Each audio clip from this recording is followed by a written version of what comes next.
आपल्यासोबत आमदार अभ्यंकर सर आहेत. सर, आज मराठी भाषा दिन आहे आणि एकूणच मंत्रालयामध्ये विधान भवनामध्ये देखील मराठी भाषेच्या संदर्भात कार्यक्रम आयोजित केला. एकूणच काय सांगाल?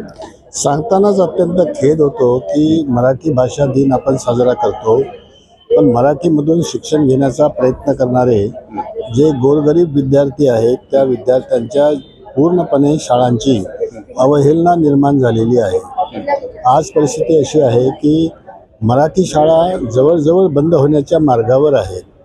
महाराष्ट्रामधल्या जवळपास 18,000 प्राथमिक आणि माध्यमिक शाळा या बंद होतील की काय अशा प्रकारची स्थिती निर्माण झाली.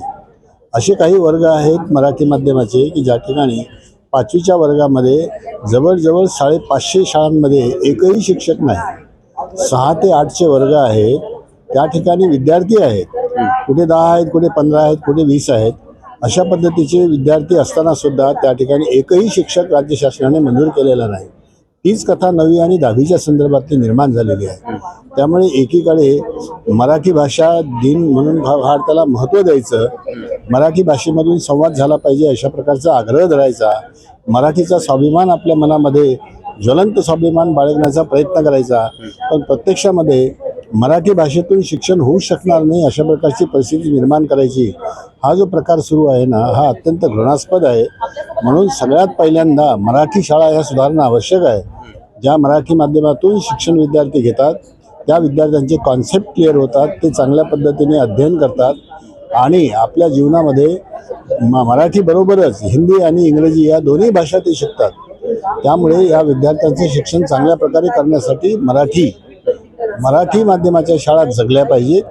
तसंच रात्रशाळा ज्या मराठी माध्यमातून चालतात त्या रात्रशाळा मुंबईतल्या जवळजवळ 25 माध्यमिक शाळा मराठी माध्यमातून चालणाऱ्या रात्रीच्या श्रमजीवी विद्यार्थ्यांकरता ज्या शाळेमधून शिक्षण दिलं जातं त्या शाळा बंद होण्याच्या मार्गावर आहेत आणि फार मोठ्या संख्येने आहेत.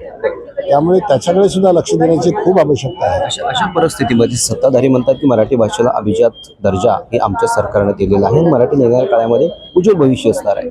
तो एक अभिमानाचा विषय आहे की आपल्याला अभिजात भाषेचा दर्जा हा बऱ्याच वर्षांच्या प्रयत्नानंतर तो मिळालेला आहे. ही बाब अतिशय योग्य आहे.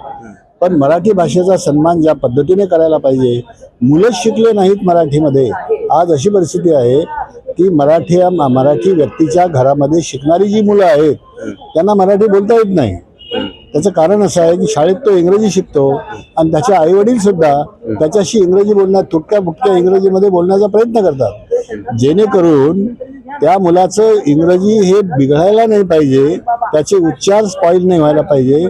या दृष्टिकोनातून या विद्यार्थ्यांशी इंग्रजीमध्ये बोलण्याचा त्याचा आई प्रयत्न करते, वडील प्रयत्न करतात, त्याचा गृहपाठ इंग्रजीमध्ये असतो आणि तो मराठीमध्ये बोलू शकत नाही अशी अवस्था आहे. माझाच एक नातू जो आता सध्या अमेरिकेमध्ये आहे, ज्याचं शिक्षण पूर्ण इंग्रजीमध्ये झालं, हे दुर्दैवाने मला म्हणायचं आहे की त्याला मराठी बोलता येत नाही नीट.